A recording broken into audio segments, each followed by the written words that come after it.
Our backs against the wall. It seems impossible, but there's nobody else on by my side, standing with me to take this fight through the rise and fall. With our fearless hearts, we could be the odds, and we could live for 1,000 years. We could be legends if we all go down. If our time is now, we could let everyone know we were here. Could be legends.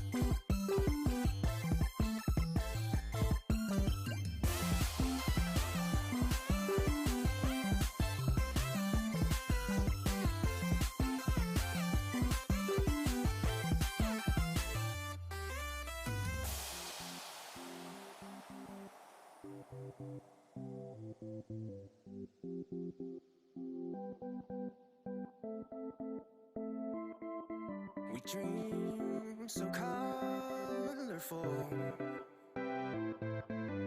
Oh, we love so strong. The world is relentless.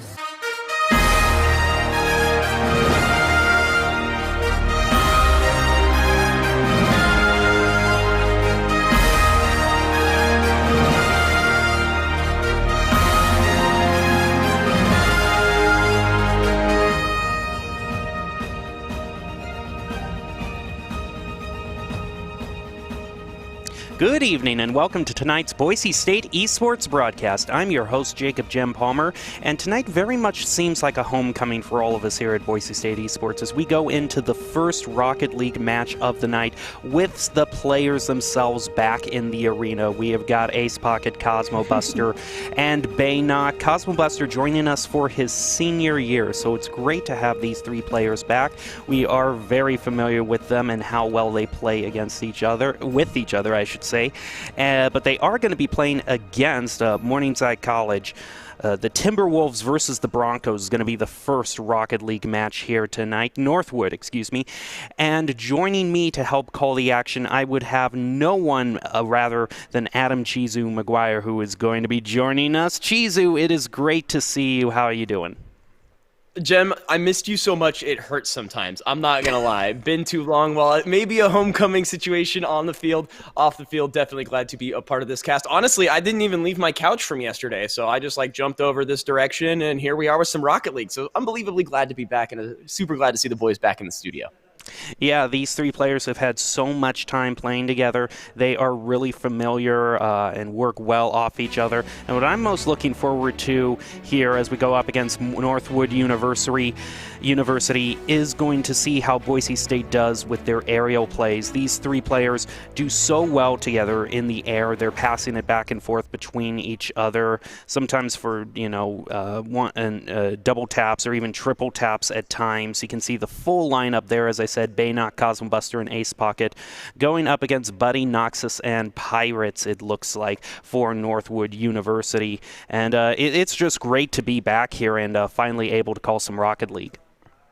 A big old shout out to Northwood for using the NU tag as well. That's something we've actually been seeing with a lot of organizations. We even saw that yesterday. So, that right there already spells a great team. The fact that they're coordinated, we'll have to see what happens on the field. But I want to see Baynock do what Baynock does best, and that is absolutely blow past every single person on the defense with some spicy aerial plays like you were talking about, but very well-placed shots that come from from that guy, even if they do look a little bit bad-mannered at some point, but you can see them right there under the tutelage of Cosmo Buster. You got Ace there as well, and our boy Baynock in the back. Yeah, you really said it. This is a team that we've seen them go double digits against other teams as well. When they just get going, it seems like their momentum is unstoppable. A little shout out to Northwood, which has a collegiate esports program, giving gamers the chance to play competitively and obtain a business degree with a focus in esports. So that's a really great program. They've got headed up by Cody Elson, their director and head coach. So it's going to be a great honor to play against them, and it's just going to be great to see these three players playing together again. And finally, back in the arena. It has been such a long summer. Just so much has been going on. And to finally have some players back in the arena being able to show us what skill they have, it's going to be great to see. Well, absolutely, and I kind of wanted to talk about this as we were taking our focus over to Northwood. The business degree situation as far as esports is concerned, it's a great way that maybe if you don't necessarily have sort of the skills to be an esports pro or whatever, the business degree and the business side of esports right now is unbelievably booming. So I like the approach that they're taking as far as the program is concerned, and I'm excited to see what they have to offer on the field as well. But they've got quite the mountain to climb as the Broncos got some, we'll say, skills. They don't just have skills, they've got Doc's key to the game, which is going to have clean rotations, communicate your position, as well as position follow-up, and of course looking for that side control, keeping the ball on their side of the field for the majority of the game. Doc's keys to the game is brought to you by Count Identity Trust Global Network, which delivers real-time fraud protection, account protection, and enables personalized customer experiences for more than 9,000 leading brands and payment providers. You can just see right here the match starting up, Chizu. Yeah, absolutely. It appears I have a second game in the background if production can pick that up at all at any point in time. Boise State versus Northwood. Looks like it'll be a best-of-3 series here, as it looks like Ace Pocket coming up here on the right-hand side. Just making sure he's going to be able to pick up his big boost here. Off of the top crossbar, dangerous position if I were to be so candid. Baynock going to knock that one out as well. Camera shifts, and it looks like a shot on goal is going to go far right. Cosmo Buster there to stir up some chaos, but Pirates finds the left post. Yeah, that was a great follow-up by Pirates to see Cosmo Buster contesting there, not quite able to get it. And I want to see, Baynock just a little bit in there, not towards the back post. He basically, the ball was shot over him, couldn't really flip backwards in order to try to save him. That can be a problem. Kickoff is going to head off to the side where Pirates rushes into the corner. He's going to try to center it up. Ace Pocket not quite getting what he wanted here. Follow-up from Buddy and a great save by Cosmo Buster. Now looking for the clear as Cosmo Buster comes in, clears it off toward the corner. Pirates now is going to hit it back down toward the ground. Cosmo Buster goes as Baynock now keeps it in Northwood's territory before they clear it back towards Boise State. And I got to say, Northwood is doing really good playing off each other with their rotations.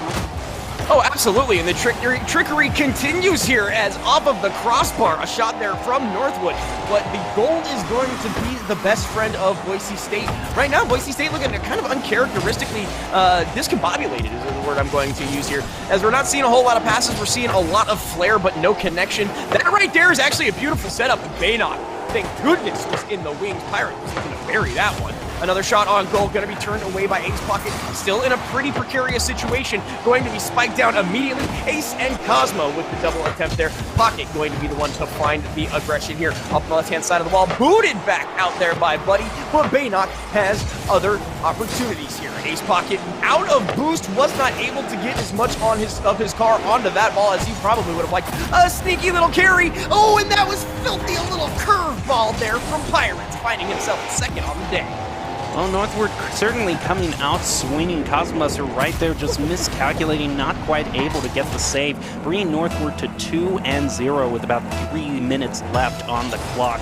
Kickoff now is going to go off toward the side as Cosmo Buster tries to rush in to contest. Doesn't get the better of it. Ball up in the center. Ace Pocket now tries with a pass over to Cosmo Buster. It's going to take the goal for himself. Score on an open goal. Put Boise State on the board.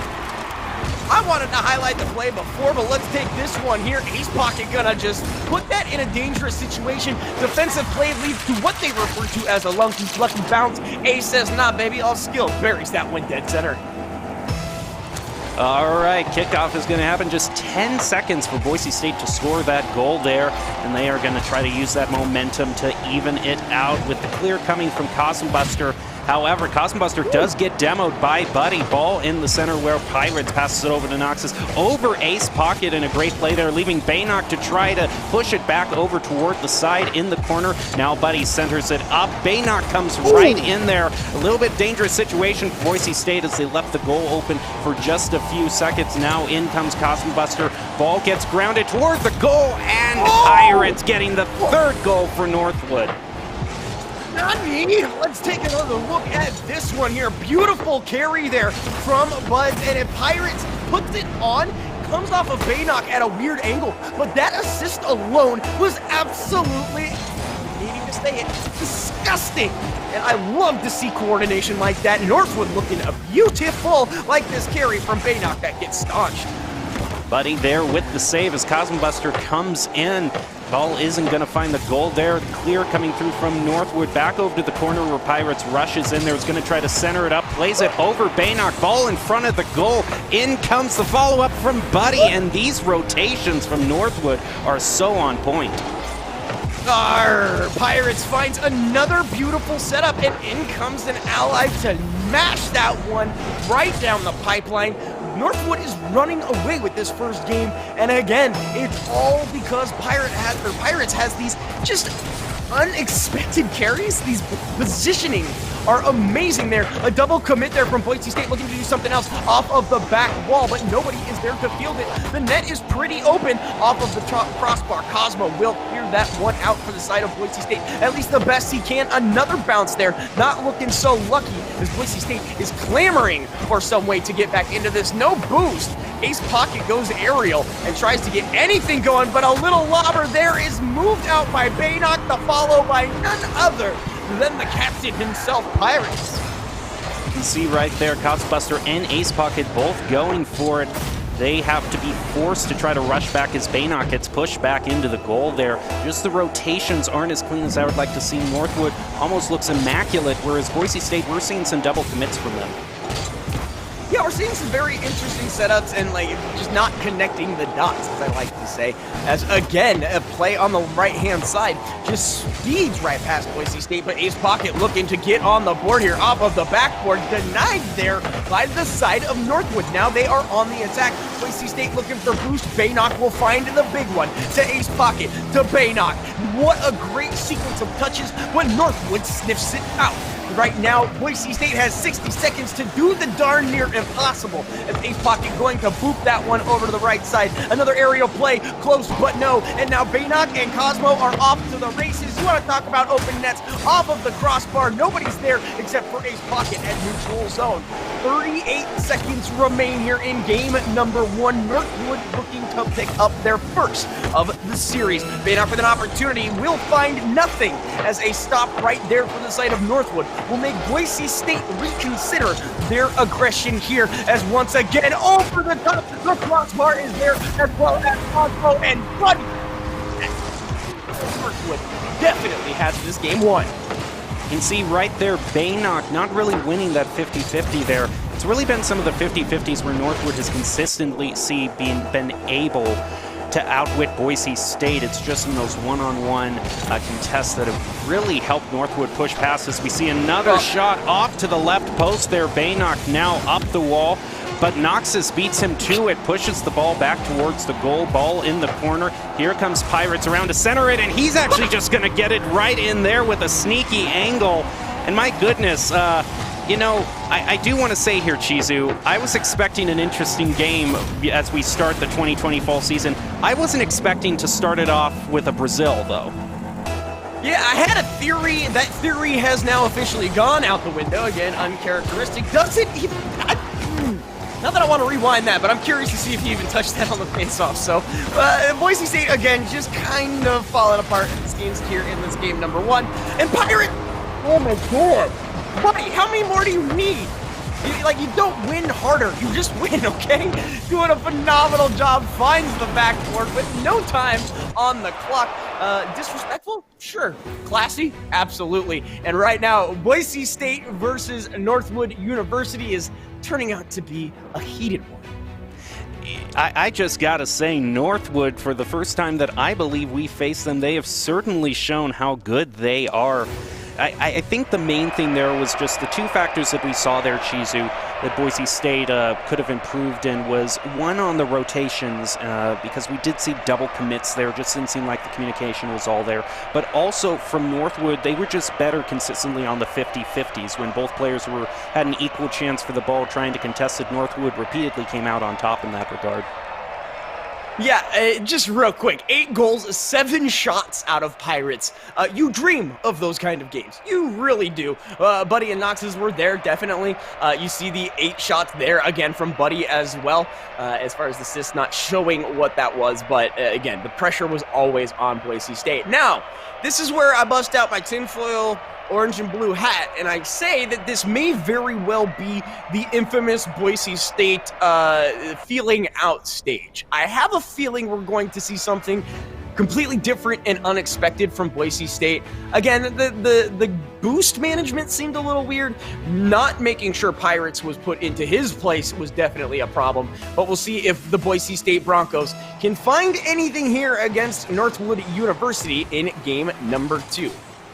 Baynock hitting back out there to cheat off the kickoff. Ball is going to be pushed in Northwood's territory. Noxus now with the pass over to Pirates toward the center. Now watch Buddy come in with the rotation right over Baynock towards the goal. Buddy going to be credited with a shot on goal, but Ace Pocket is going to save. Try to get it clear and doesn't find it. In comes Cosmo Buster. Now Baynock coming up. Ace Pocket left to try to get the save, but the follow-up from Buddy and Northwood in general, they have been relentless. With a little kiss of the White Lotus after the goal, Northwood has struck again within under 60 seconds. Another kind of obscure bounce, not exactly where Boise State wanted that one to go. The follow-up in the net just proves that point even further, as Noxus is going to find Ace Pocket wanting. Oh! Boise State just needs to do a little bit better with their clears here as well. We've seen some moments where they've needed to clear the ball out of their territory, but there's just been a weird angle in the air where they haven't been able to find it. There's a clear that they're looking for. Baynock tries to center it up. Buddy comes in with a great shot over to Pirates. The aerial play between Northwood and their rotations as Noxus comes in again with another follow-up. A dunk trying to come there through from Northwood. They are relentless and working so well together as a team, but Baynock might have something to say about that as he gets a shot on goal. Boise State trying to come back. Cosbuster, another shot just off the right post and back toward the center. Not that there was no effort there, but Boise State has turned on the turbo boosters, and they were looking for any kind of semblance of a goal. Multiple opportunities, but not able to find the net. Not only does Northwood have extreme offense, their defense looking good too. A double touch there, an aerial one-timer even, if you will, from Northwood, turned away by Boise State. A carry there, a redirect, but he finds the deuce. Look at the communication here in the control mid-air. Pirates with the first touch past Ace Pocket over to Buddy, who just dunks it into the goal. And again, Ace Pocket there, he had a shot at the ball, but they just haven't been able to find the clears that they need, as the kickoff is going to go right toward Northwood's goal. Boise State might be trying to find a goal here as it's centered up, but Pirates comes rushing in with the clear. Ace Pocket, though, able to get the better of that, goes toward the corner. Now Boise State is looking for a center as Baynock is left to contest. He gets the better of that 50-50 and is now going to charge toward the goal as Buddy gets a great shot back over toward Boise State. Baynock is what I like to refer to as a street baller. He does like these crafty moves that like you wouldn't see in the NBA, but you'd find on any like blacktop in Brooklyn or something. And he's like the professor. That makes any sense to anyone, and I'm not talking Haskell. But just his ability to just feint like that. But doesn't matter. He's going to whiff right there as Noxus is going to find the third for Northwood. No amount of showmanship is going to stop this one here. Tries to come up, not able to get it there, and it goes right over his head. Yep, Baynock not necessarily able to do much there. Can't necessarily flip backwards, slam on your brakes, try to get it. You saw Cosmo Buster on the back post there right as that goal was scored, but just not fast enough to prevent it. But here's a goal Boise State was looking for. Ace Pocket getting the first goal for the BSU in the second game. Yeah, and Baynock almost rude-duded that real quick, but just nobody there. That's wide open. Thank you for the free one. But Boise State still definitely has a climb ahead of them with 2 goals at the differential. Well, this is going to be a best of 7 if I am correct. So Boise State certainly has a lot of time to try to, dust off the gears, get everything turning well again. Of course, Northwood has had no problem with that. You haven't seen any double commits from them. Great communication. As it goes off the backboard, Pirates rushes in as Cosmobuster goes off to the side. Pirates with a great shot there is going to push it back over to the other side of the field. Here comes Ace Pocket, going to fly by that ball as Baynock rotates in to push it up toward the goal, centers it up. Here's the follow-up. It doesn't come through from Boise State, allowing Pirates to get it clear back toward the blue goal. Man, I was going to say, Buddy, what's going on? And then I realized Buddy's the name of one of the players, and I didn't want to confuse him. Baynock with the shot, turned away there by none other than Buddy. Over to Cosmo, a second shot on goal, finds Noxus's front bumper. Moved out of the air. What a filthy maneuver. Noxus is going to push that one in. We need another look at this as Cosmo was coming up. Was it? I got to see this again, because it comes off of the back wall, so it doesn't go back far enough. But that play started 15 seconds prior with a beautiful aerial denial and bump from the side of Northwood. Yeah, that was really where the goal was scored there as Baynock got bumped out of the way. Here comes Buddy again, right off the crossbar, down towards the goal. Costbuster is going to come rushing in. He doesn't have any boost, so Baynock's going to have to rotate in. Here comes Ace Pocket contesting with Buddy. Doesn't find it there, and again, no boost for Cosmobuster. Not able to make it up to the level where Pirates was for just an easy shot over his roof into the goal for Northwood. Without question, this has been Northwood's game since game 1, for lack of a better term. Right now, up 4, and you can just see the coordination between this team. Whether it's the aerial one-timers or just defensive plays like we were talking about earlier, they are absolutely on fire. Coming on in for another attack there. Boise State not able to do much, but Baynock gonna move this one up. That's a wide open goal if Baynock can find this with the angle. Ace Pocket finds a crossbar. Cosmo with the third touch. We'll put that one in. 65 seconds to go. Boise State's got to find 3. Yeah, and you see no one there as all members of Northwood had tried to contest there to try to clear it out. They all missed, leaving it wide open for Boise State to score the goal there. Now, here comes the initial kickoff off to the side. Baynock's going to pick up all the boost off the wall, but Buddy comes right in to try to clear it back out. Cosmobuster misses the ball in midair. Ace Pocket now is going to try to take control of it. Here comes Cosmo again, getting the better of that 50-50, pushing the ball back up to the orange goal, but Boise State is rapidly running out of time if they want to try to even this up. Yeah, absolutely. I was talking about unexpected, and again, I didn't mean for the entire wheels of the wagon to fall off. If Boise State is still trying to do kind of a litmus test on this whole situation, they should have results at this point. That play did show some semblance of a strategy to work around Northwood, but the scoreboard tells a quite different story. Boise State does definitely have momentum and movement, but it completely disappears when you have no boost or can't clear the ball and spend all day on your brakes, for lack of a better term. So, again, this game, too, looking very much like it's going over to Northwood. We did see lots of sign of promise, though, from Boise State. They just need to figure it out.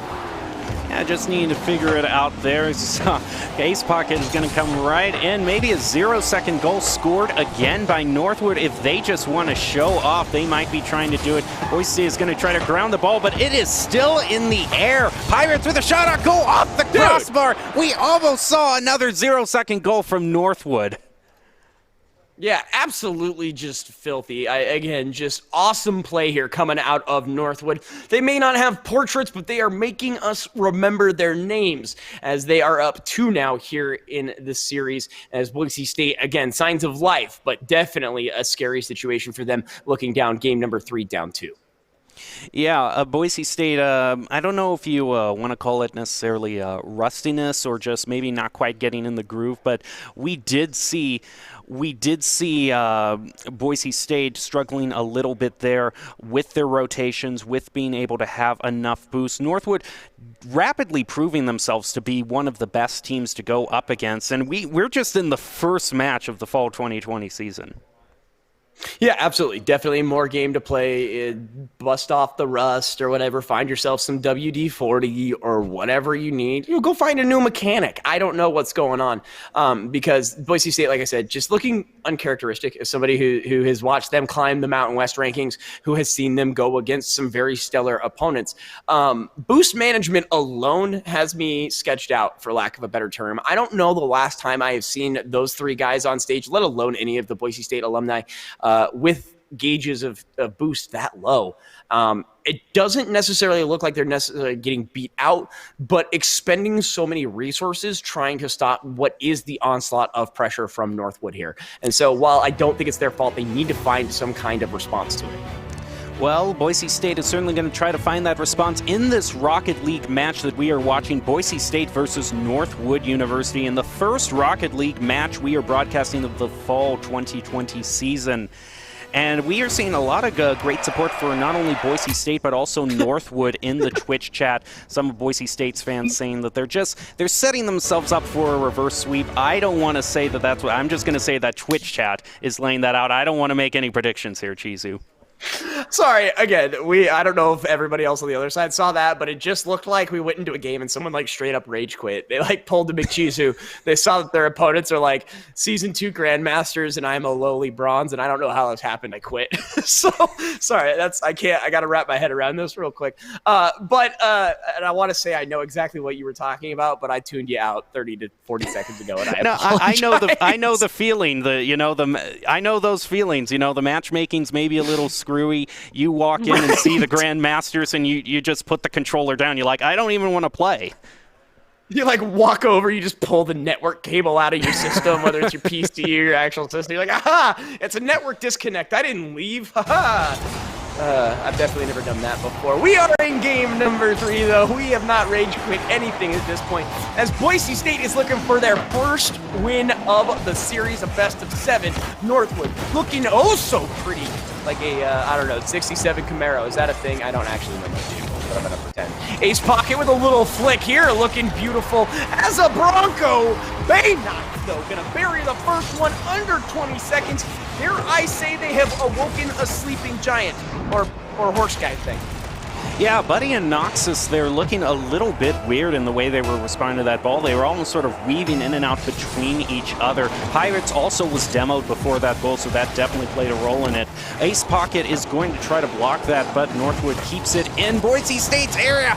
Gets the shot on goal, but a great save by Baynock is going to keep the Broncos' hopes alive. Cosbus looking for the clear. In comes Pirates to push it back toward Boise State's goal. Flies over Noxus with a great block there. Is going to force Cosmobuster to come riding in. Fortunately, with no boost, though, Baynock does have a bit of boost, so he's going to be able to be credited with a shot on goal there. Back towards the goal, gets pushed off to the side by Cosmobuster. Pirates looking like Ronaldinho right now, man. All of the fancy footwork on the ground, in the air, doesn't matter. A weird bounce off of Buddy, though, is going to allow for a Boise State breakout here as the breakaway comes over. Ace Pocket going to aerially push someone out of the way. Baynock underneath his own car is looking for something. He'll get a push, but now it's back on the Boise State side, as it looks like instead Baynock gonna pick up Buddy there. Should give them an opportunity to clear this ball out, but Pirates is not done. Cosmo Buster with the push. Another attempt here is gonna put that towards Boise State's goal, but Ace Pocket is going to be aware of this situation, and there is that boost, but a shot off of the crossbar. I've missed saying it, but is that goal regulation size or what? Another crossbar, and Buddy finds that one to equalize game 3. See, Cosmobuster pushed back into the net here. He's going to try to jump up, but Buddy comes right in above him, dunks it into the goal. Northwood finding the equalizer 3 minutes, 23 seconds into the match. I got to say, though, this is the best match we have been seeing from Boise State thus far. Boise State's goal is going to be moved on by Northwood. Cosmobuster comes right in there. Pirates with the shot on goal credited there. And just a great, that aerial 50-50 going in the favor of Northwood again. That is really one of the ways in which they have really been able to outplay Boise State thus far. Oh, absolutely. And right there, Frozen Cake Mix just hitting the nail on the head. Buddy here in game number 3 is looking so good. Again, Pirates, the MVP of game 1 and 2. Now they are moving on to a game 3, and Boise State again has spent most of the time on the defensive. They do have a breakaway here. Baynock not able to corral that one like he would have wanted. A pop-up means Pirates is going in. Is Cosmo going to carry this one up here on the left-hand side? Finds a little nice play. Finds the open goal. Boise State with their first lead of the series. Yeah, way from the middle of the field right now. That was just a complete lapse in Northwood's defense there. Able to score it and push Boise State back into the lead. Definitely not like the first 2 games as the kickoff happens. Here's going to be pinched off to the side of the field. Now here comes Baynock, going to try to center it up, but Pirates with a great block there is going to try to push it back to the center, but it is still near Northwood's goal. Costbuster tries to come in there. Baynock with the follow-up. Ball is going to head high into the side, but no goal so far for Boise State. Yeah, and again, Boise State has just turned on the turbojets here, looking for more. Gonna be destroyed there, unfortunately, off of the back bumper. Cosmo stops the aggression for just a split second. Scary shot, finds the goal, and you can see the confusion there from Ace. You have got to be kidding me. Probably running through his mind. 2 aside with 2:02. That's a lot to take in. Yeah, Cosmobuster rushing back in, trying to get to the back post there. Unable to do it. I suppose turnabout is fair play if you're going to go for a goal on an open net from midfield. Northwood equalizing it yet again in the most competitive match we have seen thus far. Cosmobuster contesting with Buddy in midair. Here comes Baynock with the center. Ace Pocket just waiting in the back for his turn to rotate. And Cosmobuster is going to get demoed. Baynock picking up the 100 boost in the corner. Ace Pocket doing a good job of just hanging back here. That's when you need him, is going to try to clear it back out in the corner. Costbuster tries to rotate in, but just bumps into him in a little bit of a traffic jam. Strategy, they meant to do that, because there's a goal as Baynock is going to find it off of the most question marky play of all time. The first part of that was weird, but this makes sense. Wide open, 80% of the goal, just stuff it in there. Boise State finds another lead, but you know, they got a little bit of a helping hand from whatever deity you approve of. Well, we are down under 90 seconds for this match. Boise State finding just a slim lead. If they could score another goal here, that would be an excellent bit of padding for them as Buddy comes rushing in, a hero for Northwood at the last moment. Costbuster tries to rush in. He misses. Ball heading back toward Boise State, but Baynock is back on the defense to try to clear it back. Knox is going to keep the play alive. Over to Pirates. Cosmobuster gets the better of that 50-50, and now we have only 1 minute remaining in this match with Boise State a narrow lead. Yeah, I want to say that this 1-goal lead should be enough, but it's not. I don't even think a 2-goal lead is a comfortable place for Boise State to be sitting right now. But Ace Pocket gonna be working on those numbers. Again, Boise State looking to pick up their first win of the series. Pushing it back that way, maybe not what he was looking for. Baynock gonna come off the wall here, doing his best Miles Morales impression. Is looking for a second touch, is going to find it. Carrying it up here on the side of the wall. Cosmo Buster gonna put this one down. Baynock back to center. Scary off of the crossbar. Follow-up is in. Pirates equalize. 23 to go. A shot on goal here and what looks like a bit of a double commit from Northwood coming through for them at just the right moment. Baynock just a little bit more forward. He might have been able to clear that out and that double commit might have been punished, but not so, and we are tied up. We might be going into overtime here, but Boise State wants to try to prevent that as Ace Pocket's going to come right in with the follow-up, but a demo's going to happen instead. Now Boise State still keeping the side control alive, keeping it in Northwood's side. Buddy tries to clear it out. Only 5 seconds left before we head into overtime, or a 0-second goal might try to be scored by Northwood. Pirates dribbling, keeping it up. The ball is heading down toward the center. Knox is keeping it alive. Baynock now up in midair. Follow up from Buddy. Are they going to be able to do it? They score the 0-second goal, giving Northwood the 3rd win of the night. Are you kidding me? So bad, or it feels so good. You have got to be kidding me. I have literally screwed up my own contact in just absolute amusement. You're gonna have to give me a second. I was gonna say, you know what Northview likes to do? Put sulfur into the bleeping wounds, and that is exactly what they do here in game number 3. 0 seconds, fantastic. On our side, just kidding. On yours, I'm not even kidding you. I think I lost a contact. Is everything blurry? Everything's pretty blurry right now. Okay, no, we're good. It's in there. All right. Holy guacamole. I'm just worried for your well-being right now, Chizu. I'm golden. I can see, and, All and right, the we're view good. is just beautiful. What? Wow, what a win from Northwood there, able to keep the ball alive in the air to get the 0-second goal. This is a best of 7, though, so now the gauntlet's been thrown down for Boise State. They have to pull off a reverse sweep here if they want to get the victory, but that was the best game we saw from them. We were just going to focus on one game at a time, though, and if we have to go off that last game, Boise State definitely showing some improvement against Northwood. No, absolutely. And again, just Pirates is an absolute mad person. It's like this scene in The Page Master. He's possessed, he's possessed, he's my kind of guy. I love what Pirates is doing in these series. Not just clinching them, but finding the moments to strike that really matter. Opening up the poop deck, if you will, and letting everyone sail on into victory here. It is match point. These are best of 7s. So hopefully Boise State can find one. They want just one game and not to be swept here on a Thursday evening. Well, the side control still going for Northwood. It's Noxus is going to score the first goal of this match. Taking another look here, just a great block from Pirates, taking it away from Ace Pocket. Costbuster not able to get the save there. Northwood going into an early lead. Yet again, we've seen that many times this night so far. Yeah, Northwood out in the lead with just seconds into the match. A crazy shot there from Cosmo. Gonna be turned around top right off of the crossbar.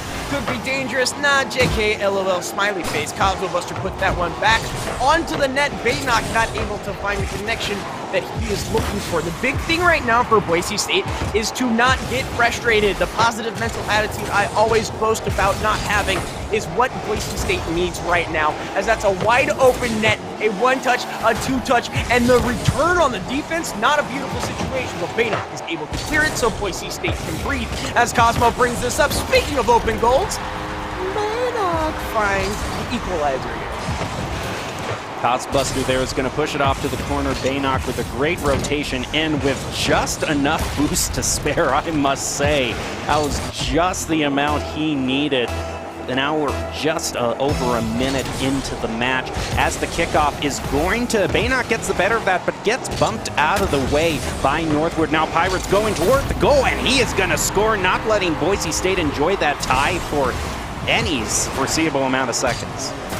Sorry, did I say Ronaldinho? Because that one was a little bit more Ronaldo, maybe a little bit Robinho. Again, these are all soccer terms I don't expect you to know, but whether it's in the air or on the ground, that guy can put the ball in the back of the net, and I am loving it. Boise State, I don't know if they're loving it as much as you are, Chizu, but they would definitely like to equalize this. Baynock there with the shot on goal off the right post with the follow-up coming through by Ace Pocket. Ace Pocket is now going to try to ground himself. Can't find the boost, still with 0 boost left. Going to have to pick up a few small ones. Rotates in, misses the ball, allowing Noxus to come and just push it back into the corner. Might be trying to center it up for his teammates. There he goes, but Ace Pocket is waiting right there with a full tank of boost now, ready to try to clear it out, but isn't going to find the clear. Side control still a great advantage for Northwood. You have actually got to be kidding me, man. These touches are, like, it's hard even as a caster to anticipate where everything is going from the side of Northwood. I can't imagine how Boise State is feeling right now. A great clear here could lead to an opportunity. It was a breakaway situation, but not able to go in. Ace Pocket looking, not going to find an equalizer, but they got plenty of time on the side of Boise State. But the first 2 matches that we saw that were very big leads for Northwood are no more. Both of these last 2 third and fourth games have been very close between both teams. Costbuster is going to try to push it up the field. Ball gets hit back toward the goal. Ace Pocket up in the air is gonna keep it. Baynock comes rushing in now with the rotation, gonna try to center it up. Follow-up coming through from Cosmo Buster is only gonna be able to push it back toward the field. Ace Pocket now with the rotation up. Buddy with, my goodness, that aerial angle, so perfect. But now Boise State is gonna try to score a goal of their own, but just having so much trouble with how good at Northwood is in contesting the ball. Like I mentioned, man, it's one of those situations where Northwood just looking super good. Boise State even expending all of their boosts, their resources, their positioning in instances, and not finding a whole lot. That right there is super dangerous, though. All that Boise State had to do was look at it the wrong way. Baynock somehow manages to look at it the wrong way, as out of boost, forced to retreat. Open net, a kiss of the fist, Pirates with yet another. Well, this is the moment of truth for Boise State. They have got to pull it together here and get 2 goals at least to tie in this final match. 1 minute 37 seconds remaining as we head on into the next kickoff. Buster rushes in, gets the better of that one. Now Baynock is going to try to score the goal here right off, but Buddy comes right in with a great save there. Now Pirates going to take the initiative with the clear. Baynock is able to get a nice little clear there, but no boost to his name as he rushes into the corner. Buster now is going to try to center it up. Here comes Ace Pocket trying to get the dunk, isn't going to be able to find it. Seriously, just at this point, my name is Adam Cheesy McGuire, and if I'm in Boise State shoes, I have already thrown my controller 7 miles at this point because they've had opportunities, and they're just not able to get the favorable bounces, favorable angles, anything favorable at this point. However, this looks good. Turned away immediately. The second touch is not what they are looking for. Pirates with the what a save situation. Oh, see, that exactly is what I am talking about. Beautiful top right situation. The post is like, nah.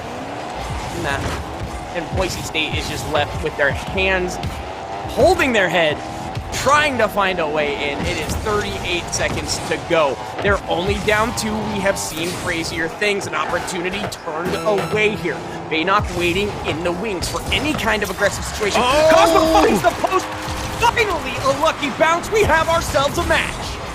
It is not over for the Broncos. Ace Pocket finding the goal there as Buddy was ball was hit right over him, wasn't able to get back in time. And now here comes the next kickoff with just 30 seconds left. Ball off to the side. Cosbuster comes back to cheat it up toward the goal. It's off to the left post. Pirates is going to be able to get a nice clear there as we have less than 20 seconds remaining now. Boise State needing to find a goal here to equalize it. 10 seconds left now. Any goal from Northwood would be devastating for the Broncos, but the shot toward the goal, is he gonna find it? No, just off to the left post. That was so close, but can Boise State keep it alive? They need to keep the ball in the air, but if the ball touches the ground, then Northwood will have one. Off toward Boise State's goal. Northwood is keeping it alive. Are they even trying to get a 0-second goal? I don't know here, but now it finally ends with Northwood University victorious over the Broncos. Yeah, and just a devastatingly strong offense. Defense necessarily didn't even come into question, but as far as Northwood is concerned, looking absolutely stellar.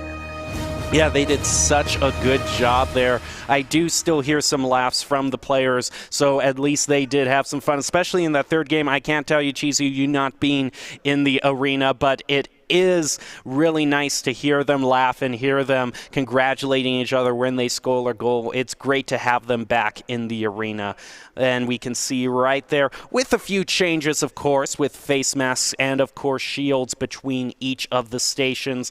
But all three of them definitely knowing each other very well, having played over the years. And they get to have one more season together, with Buster having his senior year.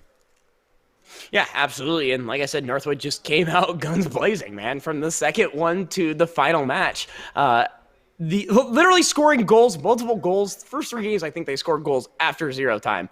That right there, again, is impressive in and of itself, but just the overall play from both of these teams was absolutely stellar. Boise State will shake off the rust. They will recollect themselves. And again, this is game number 1. We got an entire season, so. Dirt off the shoulder. We have got an entire season, unofficial game at that, just sort of the first game to start off the fall broadcasts here. But what a first broadcast it was. We had so many great plays, and we are going to be closing out with the top 5 plays that you will see at the end of this broadcast. So another great shout out to Northwood University. Great job by Boise State. Coming up next, we are going to have a Rainbow Six match for you, so you are definitely going to want to stay tuned for that. But right now, you've seen a great Rocket League match, Northwood finding the victory over Boise State. So we will be right back with that Rainbow Six match, but enjoy these top 5 plays of the game for Rocket League.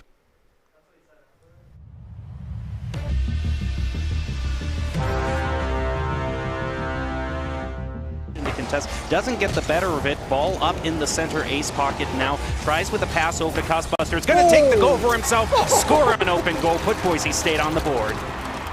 I wanted to highlight the play before, but let's take this one here. Ace Pocket gonna just put that in a dangerous situation. Defensive play leads to what they refer to as a lucky. That one like you would have wanted. A pop-up means Pirates is going in. It's Cosmo gonna carry this one up here on the left-hand side. Finds a little mini play. Finds the open goal. Boise State with their first lead of the series. Yeah, way from the middle of the field right now. That was just a complete lapse in Northwood's defense there. Able things, an opportunity turned away here. Baynock waiting in the wings for any kind of aggressive situation. Oh! Cosmo finds the post. Finally, a lucky bounce. We have ourselves a match. It is not over for the Broncos. Ace Pocket finding the goal there. His buddy was just, ball was hit right over him. Wasn't. Baynock gonna move this one up. That's a wide open goal if Baynock can find this with the angle. Ace Pocket finds a crossbar.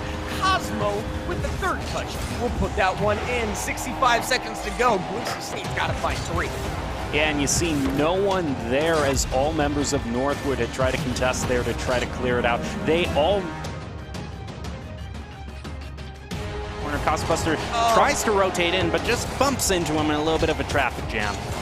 Strategy, they meant to do that, because there's a goal as Baynock is gonna find it of the most question marky play of all time. The first part of that was weird, but this makes sense. Wide open, 80% of the goals.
Our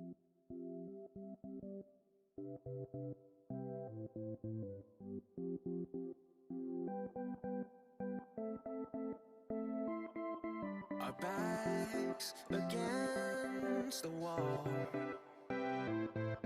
It seems impossible,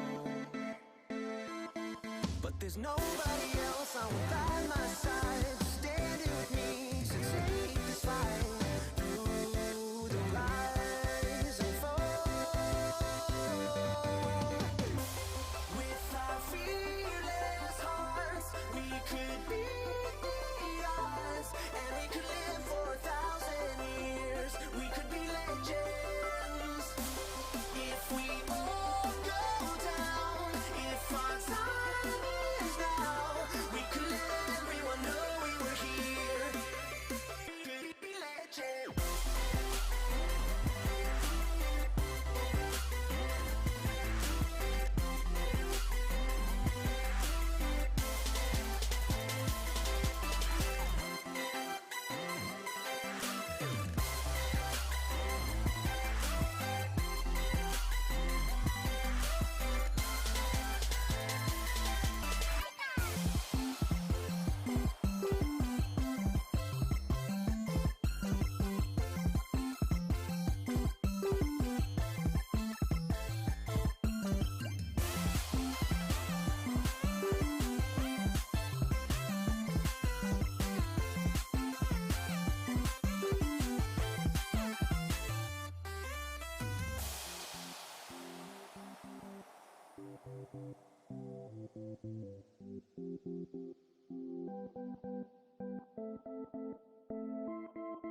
We dream so colorful. Oh, we love so strong. The world is relentless, the city won't sleep. It hardens your soul, brings you to your knees. We can face it all. With our fearless hearts, we could be ours, and we could live for 1,000 years. We could be legends if we all go down.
You have only one thing stopping you.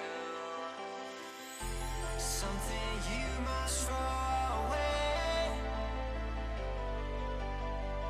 We can fall, we can fly. Take a leap from the other side. We can fall, we can fly. Take something you must throw away.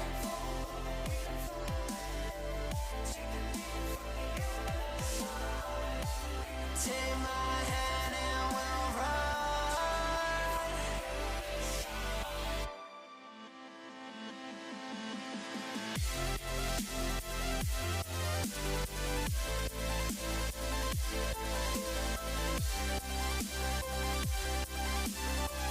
To the other side.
Hello everybody and welcome to the Boise State Esports Arena. Today we will be playing some Rainbow Six Collegiate League, and today here with me will be Danny.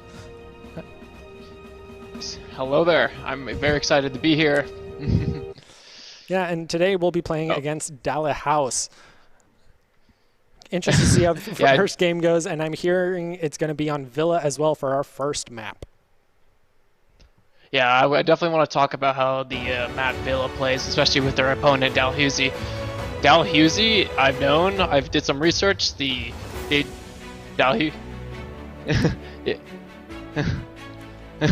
So Dalhousie is a French Canadian school, and they have one player on that team that is actually really good that I've noticed just by doing all the research, looking at all the stats. So he might be the backbone of the team, Brenner. Yeah, it'll be interesting to see how it plays out against the Fragger Danny, who's been MVP of our games the past 3 times. So I'm interested to see how this game plays out. And then, yeah, no, definitely. Yeah. Go ahead. No, you go. No, you go. You go. I was going to say I'm interested to see how they take the first 2 maps, because we know Villa is a very strong map for our Boise State team. They really like doing the split push on the map, taking first floor when they're on second floor site. And I'm interested to see how Dalhousie takes that into account when they defend as well.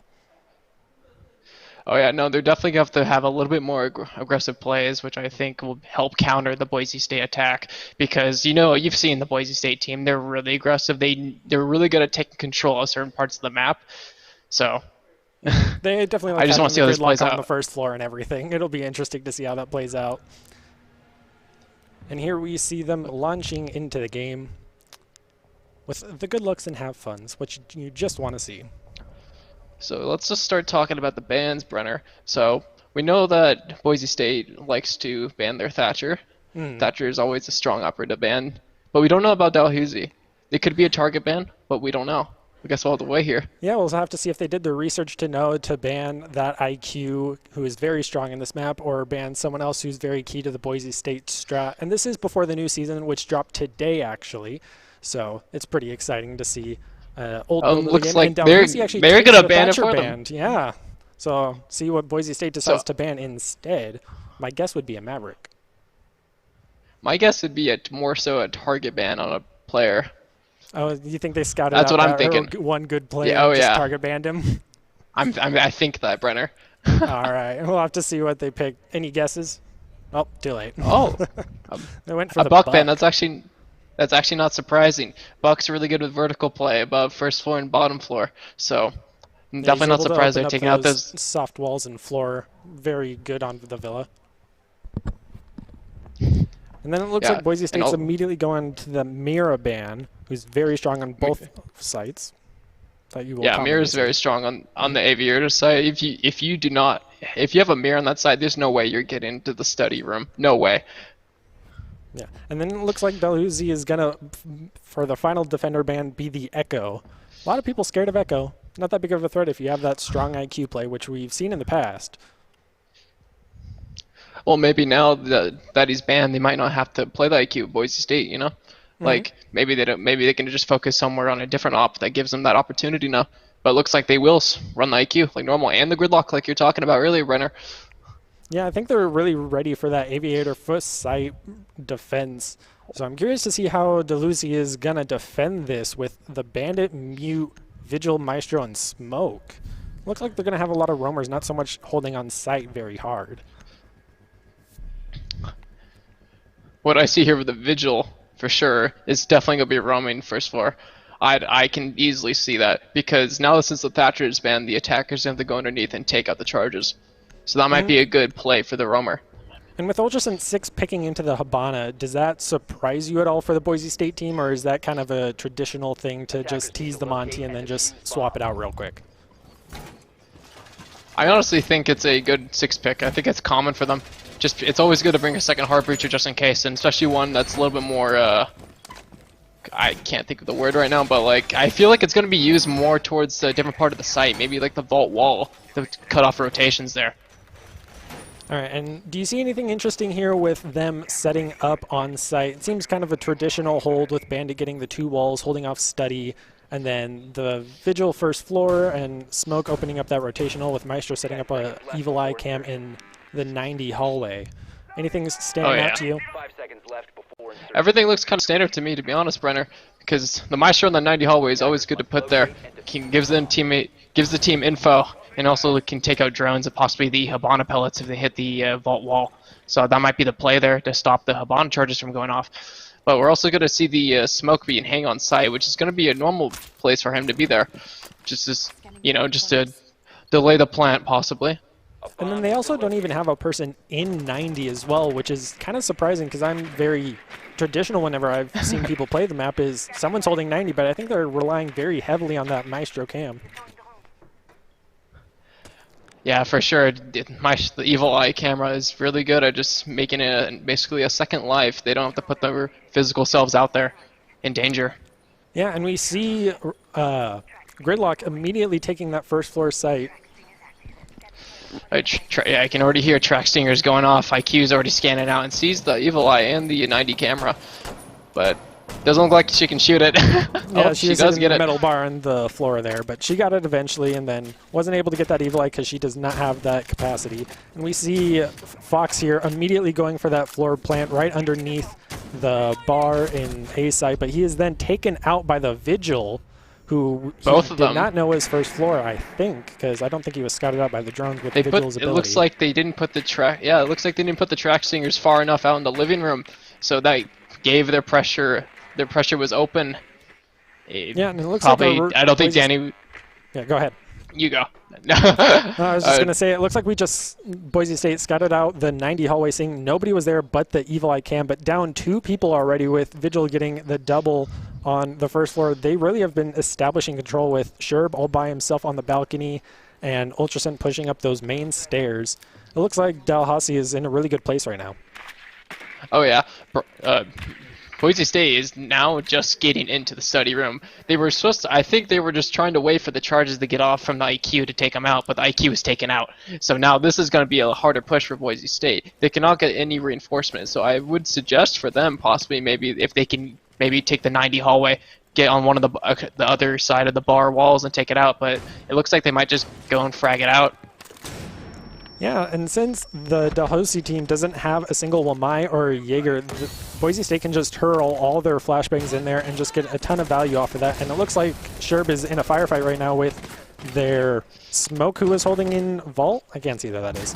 Yeah, it looks like they just took out the shield there that was blocking the guy in Vault, giving him more cover, but he's going to get hit from underneath, actually, from the Vigil impact to the floor. A ton of value first floor for them. And it definitely looks like it's going to be a fest. Yeah, and that went very quick for the Dalhousie, just taking out that Boise State push as they were running out of time. And without that IQ first floor, they were just unable to make a solid push on this site with all the electricity that Dalhousie had. So a good first round for Dalhousie. What do you think Boise State's going to change up for this next round to try to counter that Vigil, who got a triple on that round? Well, now I'd assume that the Boise State team can see that they're going to be going to the trophy site. That is, usually goes from the best site to the least desirable site. So, and trophy would be in the middle of that. So I think for them to be successful, they have to be more clear on where the position of any roamers are, especially since the IQ is going to have to go underneath and get the charges off the wall for this site as well. Mm-hmm. Yeah, and it seemed they didn't drone out as well. Even when Vigil, you spot him, you can still see the lines there, so you know he's there. And it looks like Boise State just did do that in the first place. So I'm curious to see what Dalhousie actually changes up so that they can keep that edge for their team. And it also yeah, but actually looking at the pick into something. Yeah, no, I'm looking at the lineup now for Boise State. And the Ultra Set is now on the sledge, which I think is actually really smart for this, because if that means that if they open up the top part of the reinforcement wall in Trophy, or Master Bedroom, whatever you want to call it, they can actually just throw a nade over it and just destroy the charges that way and get the wall without maybe the IQ having to go underneath and risk her life to get the charges off. Yeah, so it's a good backup plan if that Vigil is able to get another triple like he was last round. So at least Boise State should hopefully have this secondary plan if it's all to go wrong. But it looks like, Maverick. Wow, I can't even think of his name. Mozzie. There we go. Mozzie is able to set up and try to get rid of those drones that Boise State utilizes so well and try to help out that Vigil who got so much value roaming. And also with the defense here, do you see them changing anything up from a traditional second floor bedroom hold? Nothing too different. I do see the shield facing towards the, I think that's the A bomb site to the master bedroom door. Probably just to help cover anyone's that's on the wall, maybe putting the charges back down if they get destroyed or something, you know, just a lot more pressure. But also I see that they put the reinforcements on the, I can't remember what wall that is. It's where Sherb will be looking through right here, that window. There's going to be a wall on the other side of that that's reinforced. That's going to give more comfort to whoever's going to be playing on statue in the corner. Yeah, we do see they put a castle on the walkway rather than the window. Is that more of a traditional castle spot we see there, or is that something that this team just has adopted? I think it's something they adapted. I definitely don't see that often. It could be just the cutoff rotates and make it a little safer for maybe a roamer playing in 90. And they also didn't fully reinforce the bathroom. Do you think Boise State will be able to utilize this and try to get a hard push onto that A site, or will they just stick with their bedroom play? I think they'll stick to their bedroom play, because right now I see Sherb and Fox all by trophy window. It looks like they're droning out. They might go for a little bit of a rush strat here, actually. I can already see it happening. Yeah, with Ultra Sen already in master bedroom taking a lot of zoning for his team as he's taken over bathroom, and then looks like that Jugo on the Thermite is able to open up the wall already, with Sherb able to get a quick pick onto their castle, making it already a 5v4 with Boise State up one. So they're doing well so far. Oh, yeah. And it looks like Fox is able to hold that crossfire and immediately take out the Vigil, who was such a big problem for them last time. So this should be looking good for Boise State. Yeah, 5v3, this should be a clean round, especially since it got that wall open. And Sherb, actually, you didn't see, he was already in sight. He was laying down, and now they got all the control from the push with putting DeLucia on the back foot. Now it's a 1v5, and he's quickly taken out by Ultrasen after getting the flawless round for Boise State. A quick comeback after that first round loss. So Boise State definitely picking it up. Definitely, indeed. I think for this next round, if they go back to the same site, they're going to have to be more aware of that window. But I don't think for Boise State they should do the same play they just did, because it's going to be more easily noticed since it just happened. So it's going to be more risky for them, I feel. Changing up any of their playstyle, or you think they're just going to go same ops and try to do a different rush strategy, maybe rush B instead of A, or swap what they did around? I think they're gonna use the same operators for sure, but I think they're gonna use them in a different way. I don't think they're necessarily gonna use the rush strat like they did that last round. I think they might just go for a standard master bedroom take and then just push from Astra. Yeah, and it looks like DeLucia is trying to plan against that rush strat by picking the cap can over Castle next time, but it looks like we're gonna have a 6-pick from Vigil into Pulse. So Pulse very strong in this map. We've seen Boise State use him very well in the past, so maybe they're trying to pick up a thing or two. Yeah, for sure. That Pulse is going to be a big problem underneath the site, Brenner. And if the Boise State team does not take it out, it could mean like the whole end of the round for them. Mm-hmm. And I'm curious to see how this Capcan plays out, because a lot of people don't see Capcan in higher play, especially against an IQ that Danny's been playing this entire time. So I'm curious to see if Danny's able to scout those out for his team, or is his team just going to do the rushing in and face the fear of the Capcan? I think that is a smart play for the Dalhousie team, just because of the way they played last round. They may not check for it, even because the IQ might be downstairs. So, and all the Capcan traps, as I can see, were above. So. And it's also interesting they went with Pulse against the IQ, who actually got a lot of value last round, and so she'll be able to see him whenever he's on that heartbeat sensor. So if they are both first floor, it's going to be an interesting matchup that we're going to see occur. But curious to see if Pulse also goes into basement, as we've seen Boise State do in the past, or if he's just going to maintain his position in kitchen where he is right now. always as a pulse, and you know that there's always a IQ being used. It's always best to play safe in the beginning, not pull out the scanner, not to get tracked by IQ. But I think he might stay underneath because the way that Sky's on the other team playing the pulse has been, he's been really aggressive and really good at hitting his shots. So. Yeah, and here we see the Sludge picking up his drone and quickly rotating up top where we just saw the pulse right on the other side of the wall from him. And we do see Danny on the IQ immediately scout out that Kapkan, giving his team that information of where they are, hopefully.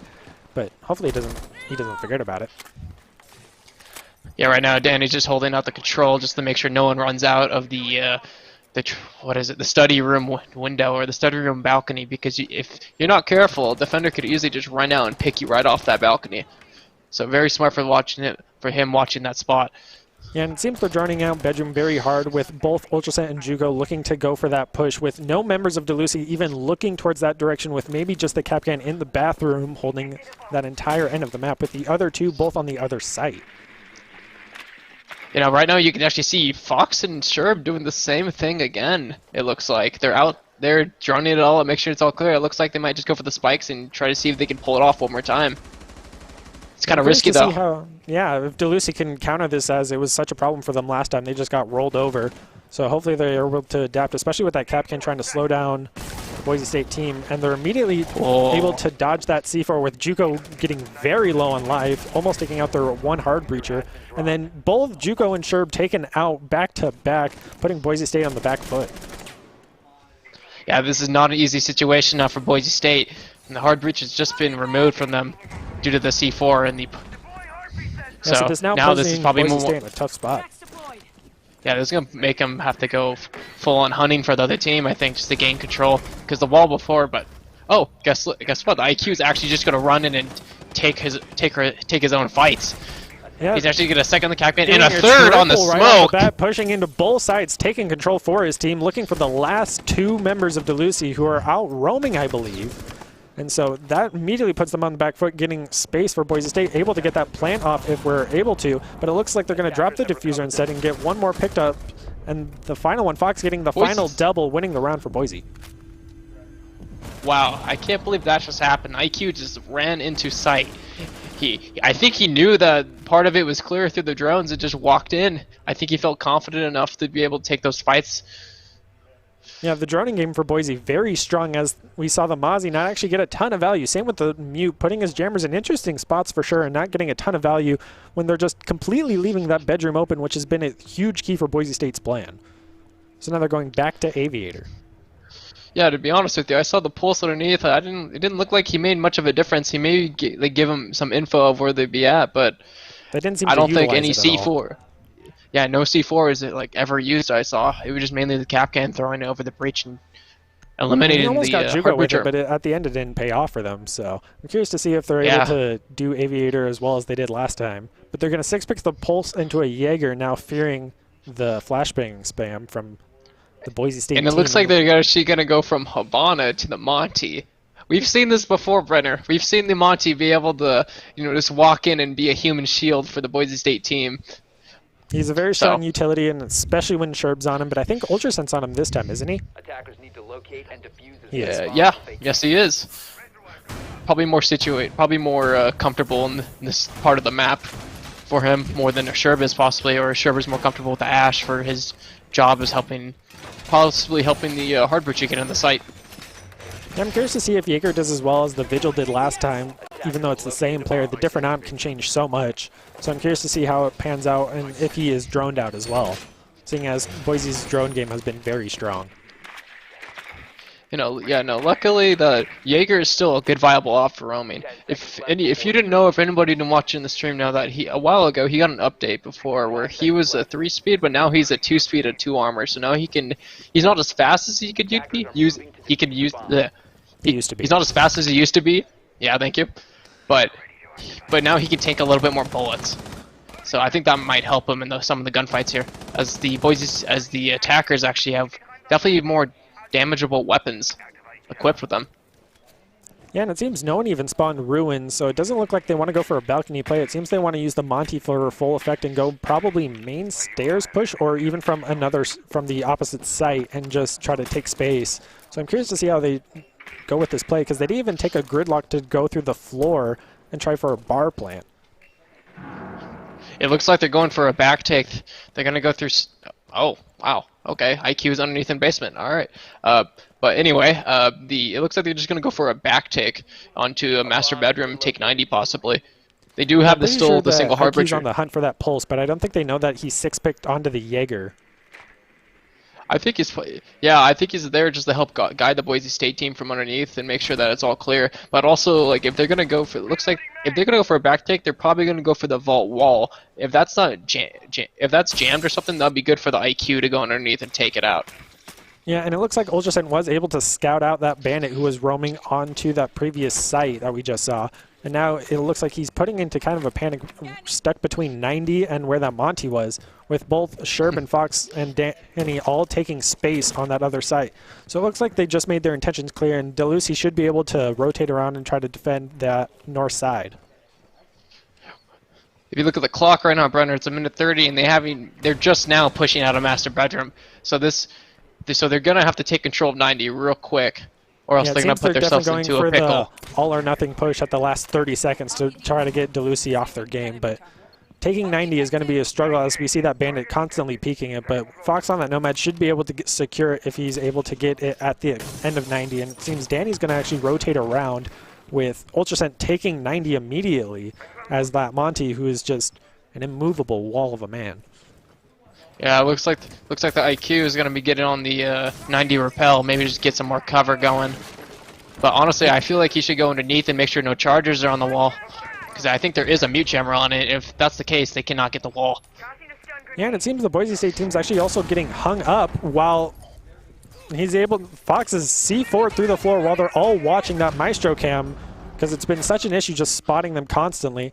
And now Boise State on the back foot getting taken out through the floor. No, actually, the Maestro cam took him out. He was so low from underneath that he got damaged and finished him off. But it looks like they're going to go for a quick take in the vault. It's going to be really aggressive here. Sherb gets one, Maestro gets another one. But back to back, running out of time for both teams. It looks like Boise State's 2v1 just trying to hide, but they run out of time. DeLucy holding down, and Boise State just simply running out of time. But that got really close, Brenner. Not gonna lie. Even though they had barely in control of the site, they were able to get some of those frags out, and it made it a 1v1 for sure. But Sherb was left really lit, and the bandit was unknown. Yeah, I think Boise State definitely just got hung up in 90 with all of them stacking up. Fox getting taken out by that C4, then the Maestro Cam taking out Monty. It was just a series of unfortunate events, and then they eventually got the push in, but they just simply ran out of time going too slow from the other site. I can already see this happening right now. Is that they're going to be going kitchen, and probably because they lost both times they went the trophy site, so they don't want to risk another lost round. They probably feel more confident on this site now. And it looks like our Boise State team's planning for the second story, as they're picking a lot of the same ops they did previously, but instead now they're bringing the gridlock. So do you see anything affecting if they discover that it's a kitchen floor hold?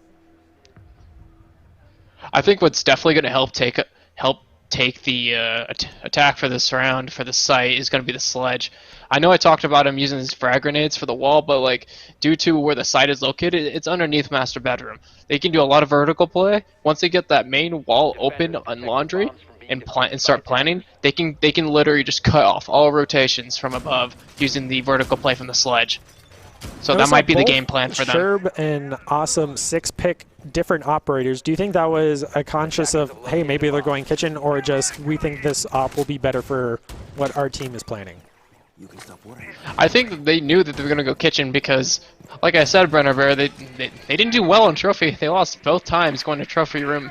So they probably knew that they were going to go kitchen. And the Capitol would be smart for this. As I was talking about, them maybe putting a plant down would help cover with the smoke and the fires. Maybe they give extra assistance to, protecting the diffuser from going down. Yeah, because you can very easily win the site if you have control of that master bedroom second floor, especially with the sludge. So I'm curious to see how DeLucy is going to defend against this, as only 3 members are currently near site, and the other 2 were just second floor with Mozzie quickly rotating back and back. So I'm curious to see how just 2 members of DeLucy are going to hold second floor against the rest of the Boise State team. Yeah, no, for sure right now this has been a really actually close matchup. The score is 2-2. We have 2 more rounds to go before they switch sides, and if Boise State wants to have a good grip on this, on their defense, they're gonna have to get another couple rounds on their attack. Make it a 4-2 split. And do you see anything interesting about the Boise State push, as they have 3 members currently stacked up on that laundry room, and 2 with Danny on the other side of the map, and then Fox up top on second story? Because they don't even have a Sledge second story right now, as you were mentioning. It might be to take out any type of hard utility, possibly a shield or maybe a maestro, but they don't even have a maestro, so this could be a different take for them. Maybe the grenades itself could actually be used to just put pressure off for the amount of time to be, for JUCO to plant a diffuser. And does it surprise you at all that after Maestro had been working for DeLucy that they swapped off of it for this site? Is Maestro not as good on this site?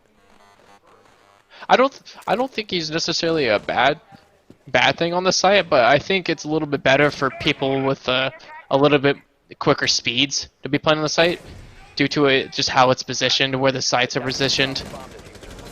And it looks like right now Sherb is actually second floor, with JUCO pushing into site very quickly and getting back-to-back, evening out this team, with Danny getting taken out, JUCO taking out another, and then Fox going down. But it looks like JUCO's going to get the plant off, with another member of DeLucy holding second floor, as Boise State was never able to take it. And a team elimination! Ultraset accidentally fragging out JUCO. With a grenade. Oh no, Boise State not doing too hot, but it's a 1v3 now with Diffuser, but it looks like he doesn't have line of sight on it. And he's taken out, which means DeLucy's able to defuse the Diffuser and take the round.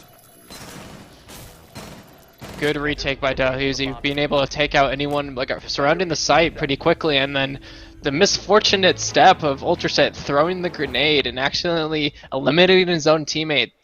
That's very unfortunate.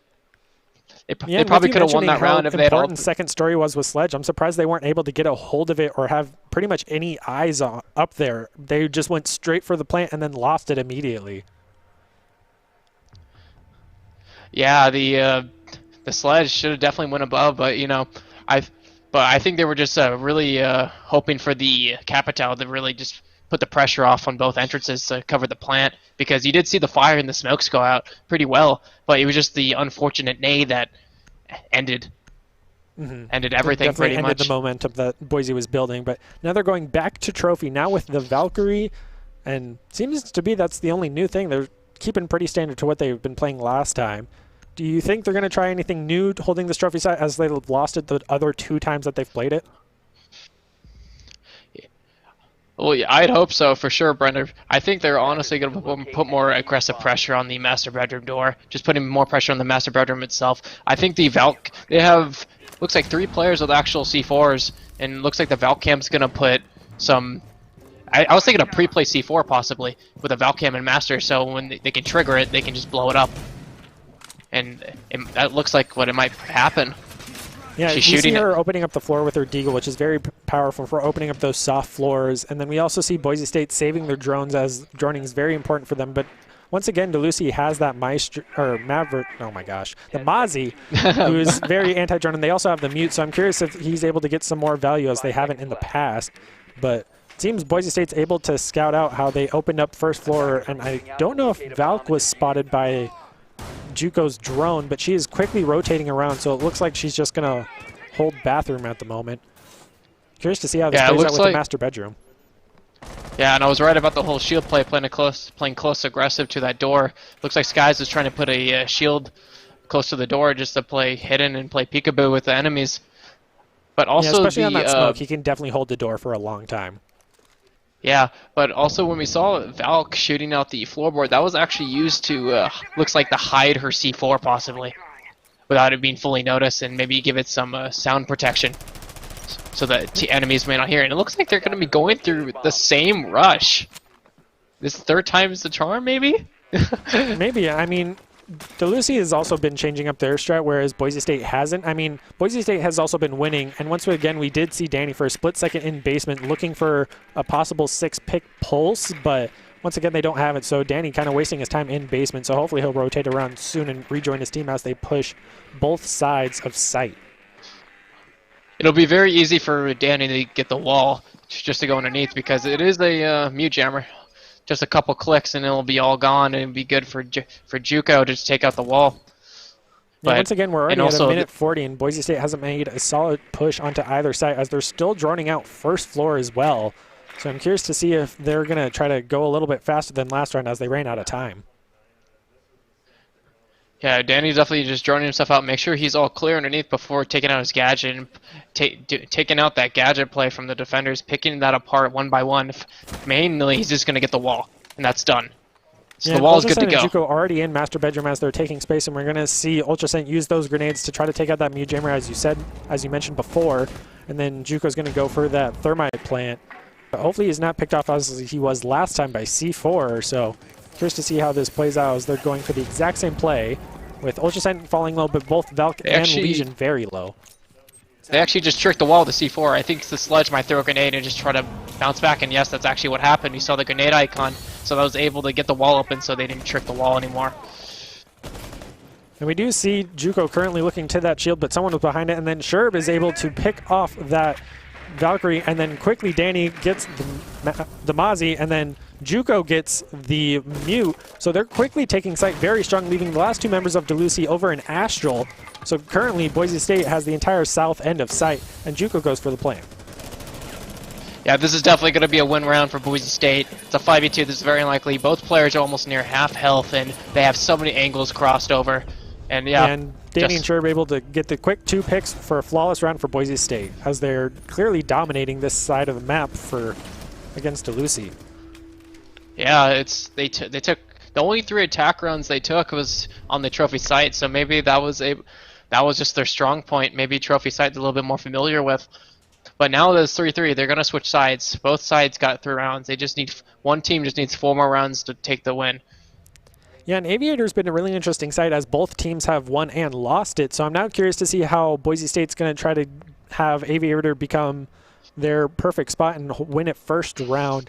So anything about the Boise State defense that you'll see that'll be different from DeLucy as we see them picking a Cade instead of a Bandit? A Cade's a really smart choice for this, due to the fact that since Cade's charges are really small, and you can put them in really hidden positions, and the spread on it is very large, you can definitely hide them in places where the IQ cannot even shoot through it. So it could be smart for them just to keep the walls closed and have the Dalhousie team just push.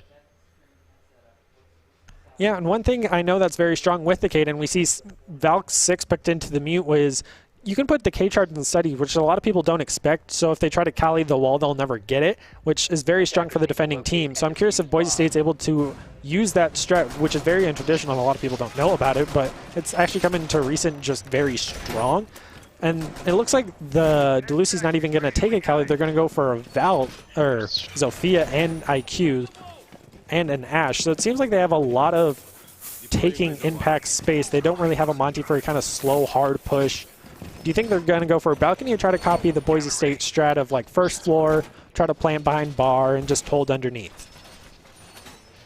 Well, the way that they're set up right now is it'd probably be better just to take the Aviator wall, because they can get a lot of cutoff rotations in the vault, and then if they can put some pressure behind by red stairs possibly, that can just alleviate more pressure off from the defenders and allow the attackers to actually push in sight.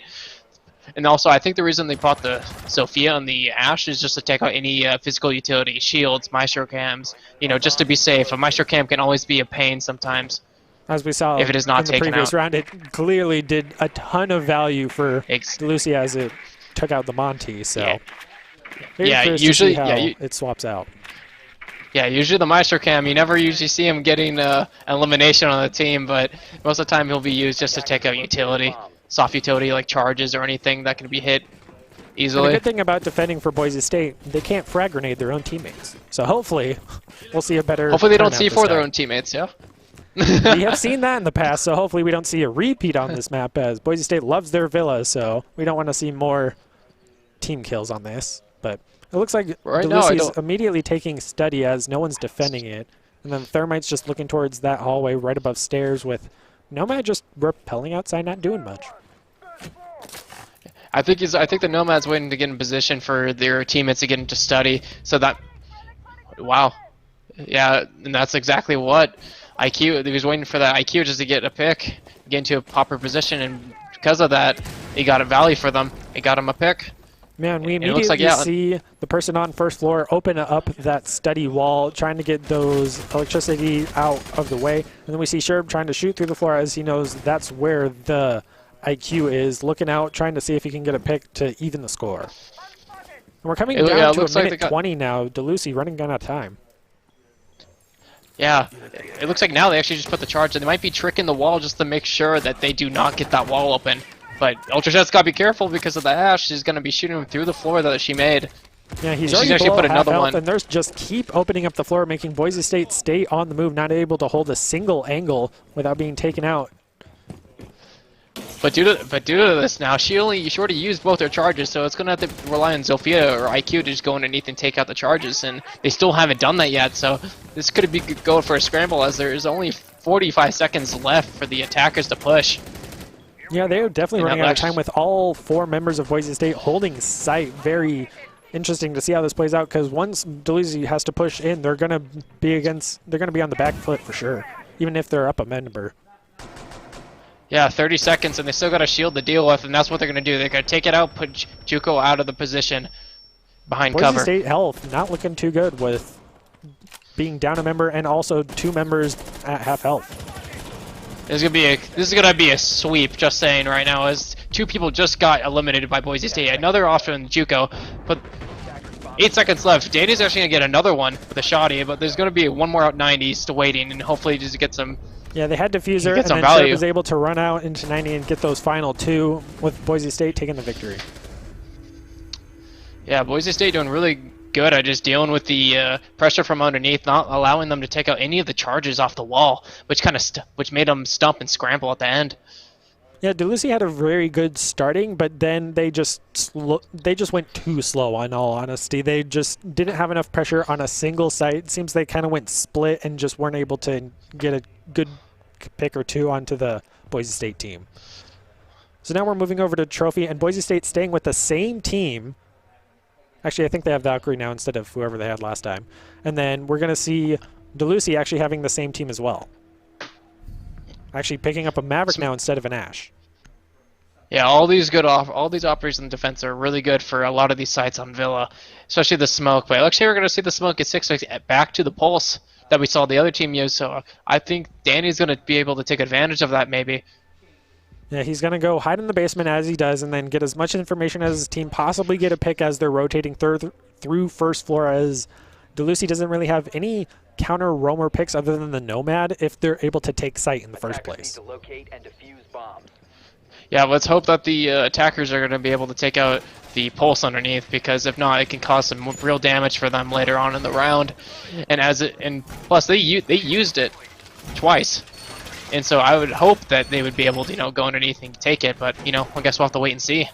Yeah, especially if it's their play beforehand, they should definitely expect it because they know it's a play on this map. So I'm curious to see how this will play out. And then we also see Sherb immediately putting a camera on the one window he's pushed every single round on this map. And then we also see the Valk putting a cam in master bedroom, as they know that's the best spot to push for this site. So I'm curious to see how DeLucy is going to counter push this. This is interesting. We see Mozzie actually hiding in the closet right next to master bedroom with the entrance, where they're gonna have to go in and get the wall. So I think Fox might just have to might try and go for an aggressive play here. Maybe get an early pick or two. Oh, maybe taking out one of the hard bridges would help. In that help. location, actually do a run out from people who spawn over there and get a pick or 2. So I'm curious if he's going to be able to pull that off, or is he just going to wait for them to push in directly underneath him, as it seems that they're doing. It's always great to be able to take out an enemy on the other team, to get rid of that utility. But honestly, it's best just to, as a defender, waste time. That's all you want to do, because once the attackers have less and less time to take the site, it's going to make them scramble more and more, and it's going to be disorganized and a less chance for them to win. Yeah, as we saw it happen last round. And then we do see Danny on that pulse getting the value as he did in previous games, and DeLucy not even scouting him out for any of it. So Danny's kind of having free reign right now. Yeah, but Danny isn't in the kitchen yet. He's still in basement. He is still getting the info, but he isn't being able to take out any of the pressure underneath.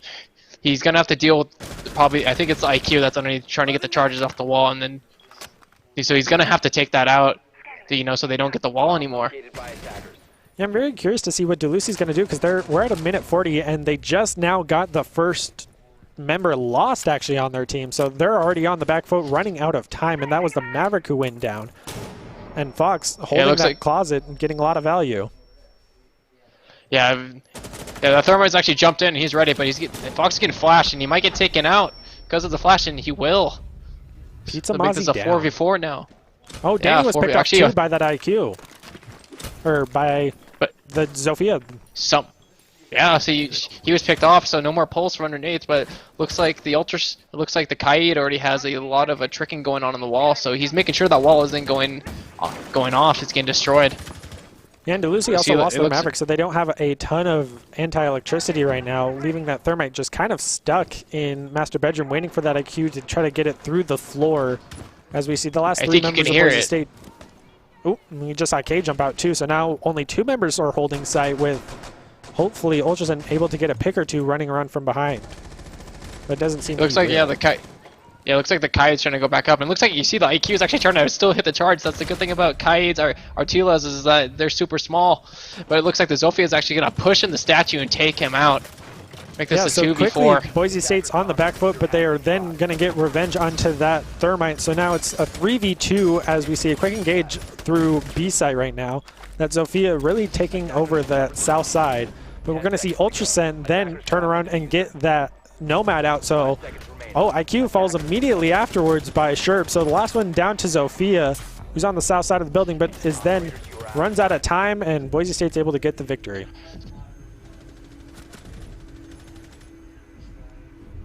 All right, so coming into round 9. Boise State up 2, I believe.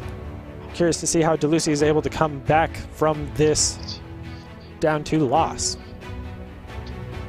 That definitely should have been a Dalhousie round, as they took out 2 of the people that were pretty strong for the site to be held. But then it looks like that aggressiveness from the Kite actually pushing Astro was able to get 2 picks and push the people off positions. And then once Sherb got another pick, it was a 2v2 and it was 10 seconds left. And so they were just playing the time at that point because they knew that they had to push them and get the diffuser plant still. So it was very disorganized for them to finish up that way. But, Boise State was able to pull it out. Yeah, for sure. Zofia definitely had control of A site when she was able to pick off one of the members of Boise State, but then she immediately retreated, losing that, and then Thermite was picked off in Master Bedroom. So I think they definitely just lost their momentum when they were starting getting it. And now we're going back to Kitchen now for Boise State, using that Maestro as well as the Pulse. So they're going to have a lot of control over site, it seems. So I'm curious to see how they do this compared to DeLucy, as DeLucy did not run the Maestro on this site. Yeah, no, we noticed now that when we saw Boise State back in the attack, it was the rounds were going back and forth multiple times. He was keeping it close, but now that Boise State's on the defense, this might be their strong suit, because as you can tell, they already took in 2 rounds straight, and it possibly a third this round. Boise State seems to have a very strong momentum going, and it looks like Boise is also going to hold second floor, as they didn't do it on attacking, so they know the value of second floor as they lost the site last round. Yeah, exactly. Taking the above is really crucial for the attack to get control over the kitchen site, to cut off rotations and put pressure off. So it's smart to have a couple people up here and just holding, and wasting time as much as possible. DeLucy is going to push this site, especially because they're putting everything onto the Thermite, whereas everyone else is all soft breachers. So I'm curious where they're going to push and how they're going to take it, because if Thermite's picked off, that's going to change DeLucy's entire attack plan.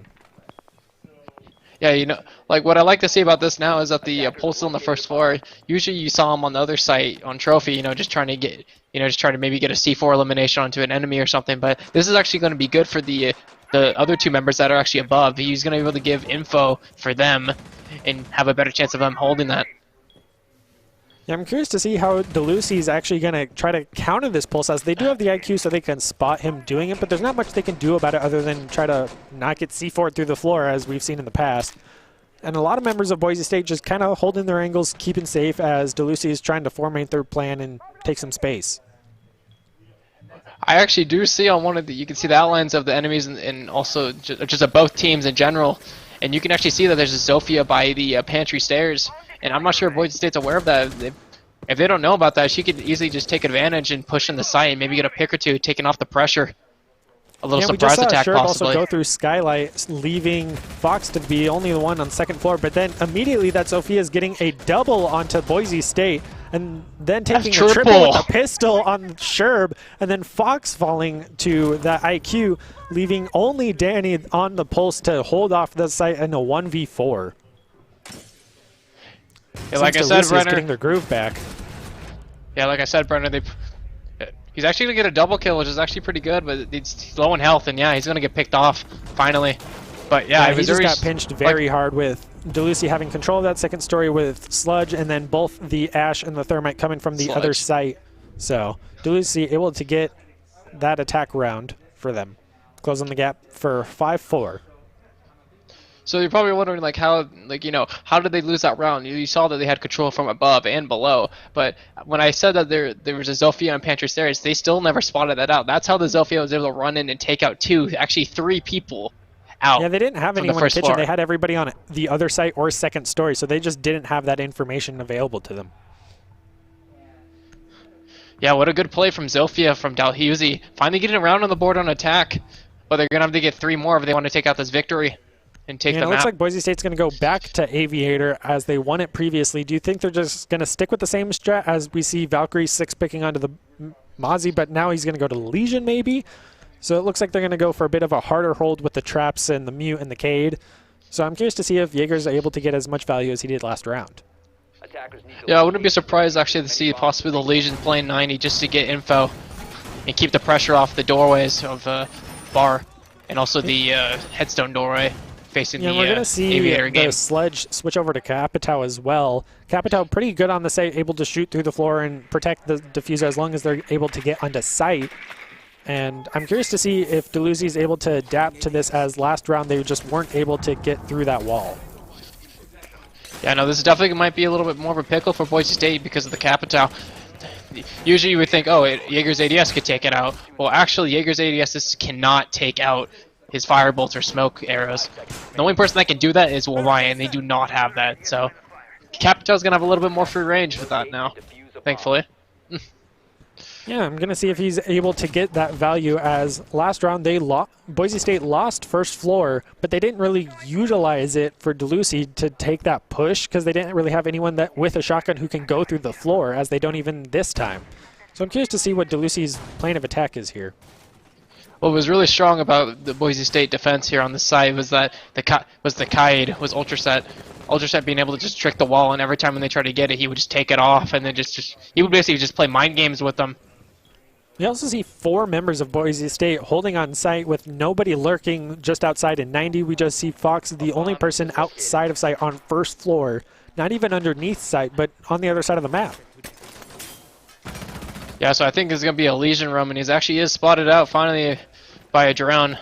But I think what he was trying to do is use those Legion mines for info so he would have a better hold on the first floor while he's roaming.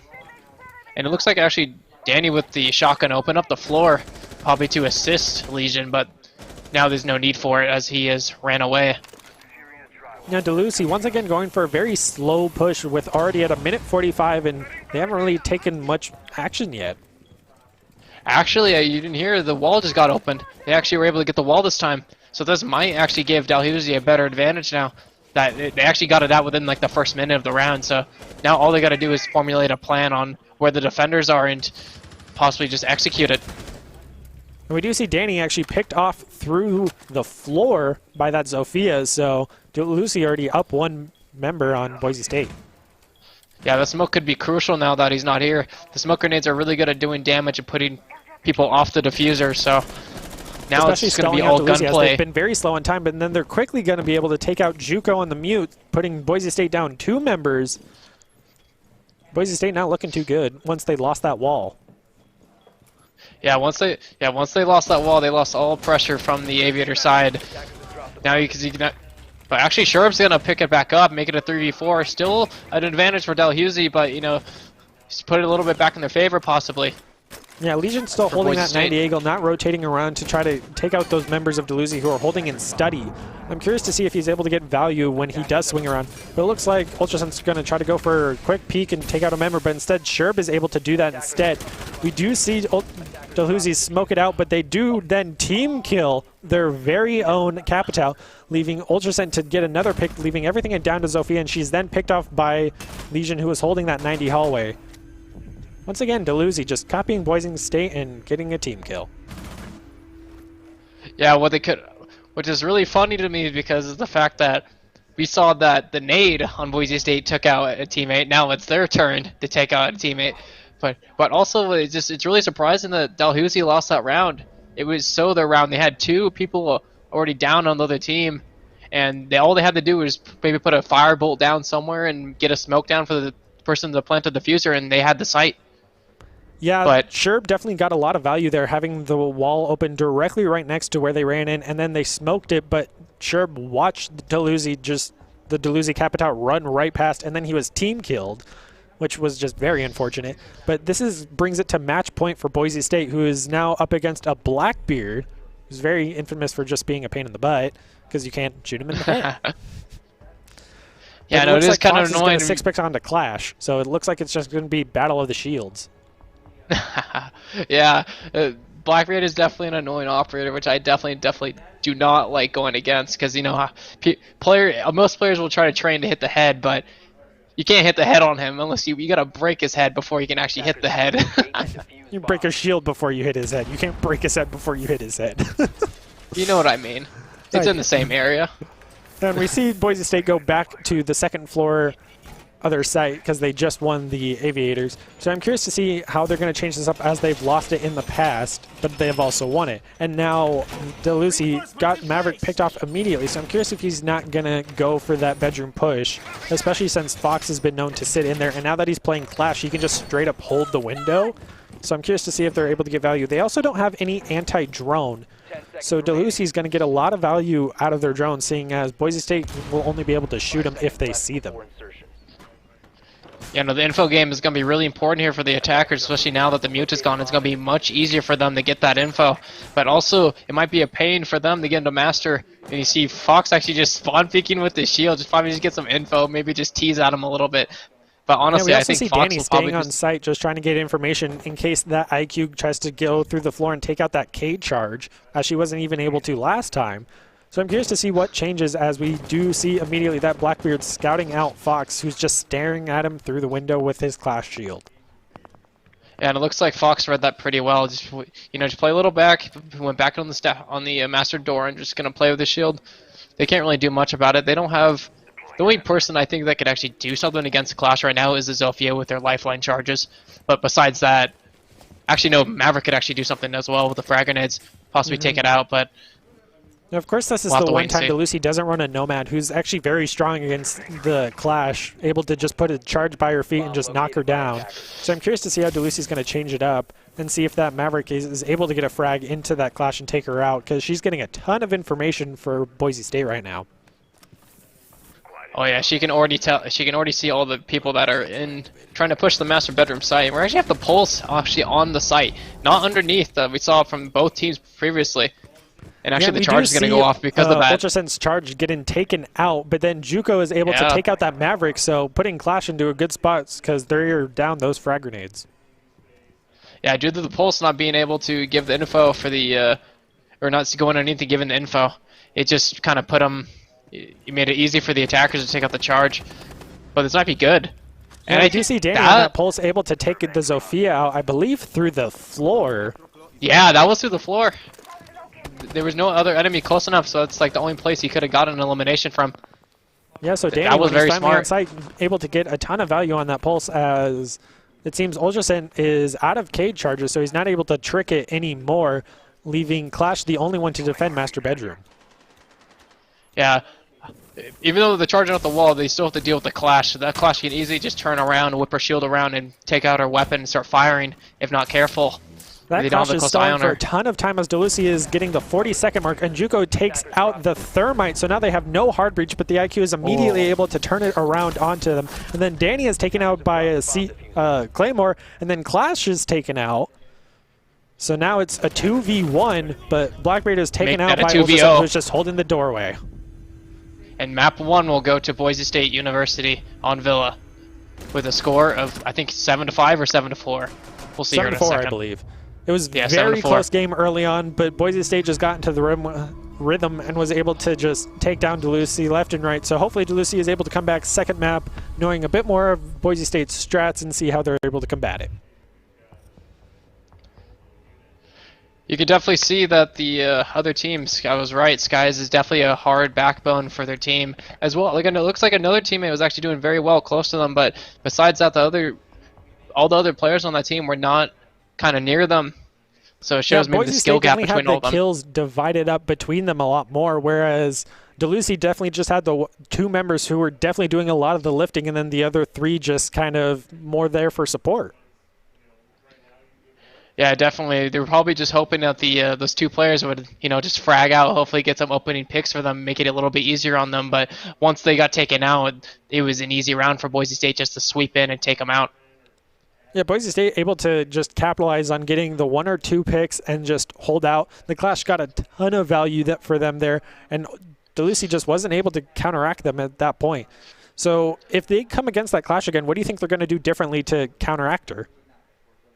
I think a Nomad would be good, or just, maybe keeping a close eye on her, just because the way that they were approaching it, and they did it so late in the round, they were not moving quick enough into the master bedroom. So when it got to that point of just getting to the Clash, it was already like 30 seconds at most. You got to have a little bit more free room, more time, just to be able to manage some of the obstacles you're going to take out on the other team. But it looks like the next map we're actually going to be playing is Border. Border is a very frag-heavy map actually nowadays. It's turning into the new Coastline, possibly. Because everybody loves So, Coastline. I don't. I know. Coastline, very controversial map, but Border is actually pretty interesting because it requires a lot of holding on site, but at the same time, you have to have map control because you can very easily, as we saw in the previous round of first floor, second floor, is very important to control the map because if you lose that, then they can take you out through the floor, take you out through the roof. Yeah, no. Due to how the map's set up, is just a lot of. I wouldn't be surprised if we see a lot of control going on in the CCTV room, because that's a good spot to start, just to get a pressure on the 90 hallway, on the pressure on the main and easters. All right, so it looks like we're going to take a quick break. We'll be back in about 2 minutes, so make sure to stick around, and we'll be back soon.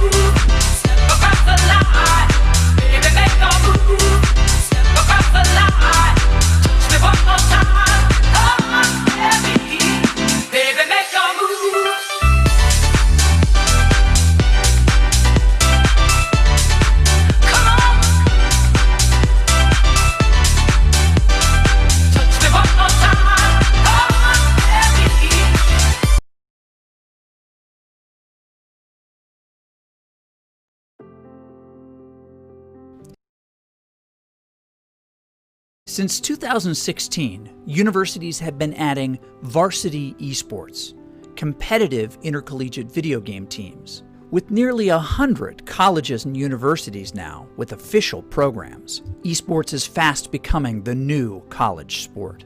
But with any dramatic change comes criticism. How could institutions of higher learning promote something so trivial? But when you look a little closer, esports demonstrates, just like other sports, that it's a pathway to something more. There's several misconceptions when it comes to esports and its place on the university campus. The first and foremost is that people would say it's not a valuable learning activity. It's not a place where people can learn new job-related skills or maybe get a good industry feel for what's happening outside the university environment. And that's just simply not the case. And all evidence points otherwise. There are so many new jobs. The industry is absolutely booming. People are looking for students that are graduating with experience in things like streaming and technologies, marketing, the whole business side, sponsorships. There's the whole graphics and coding component that involved in esports and other video game type of activities that are really important just in terms of jobs and industry. And on their way to those careers, Students who attend schools with varsity esports programs can compete for their university. But in order to be eligible, students have to meet the same high academic standards as other student athletes. You have to maintain a certain GPA. You shouldn't be playing constantly. You should have like a certain time frame and like practice for like 2 hours a day or 4 hours a day. You shouldn't be just like overwhelming yourself. Care about your grades first and foremost. As Dr. Haskell said, he cares about our grades first because we came to college to get an education, to get a degree, and then we also get to do what we love and play esports.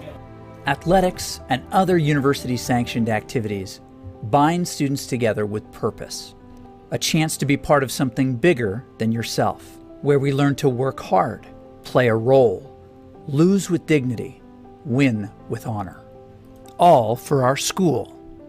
This is why we play.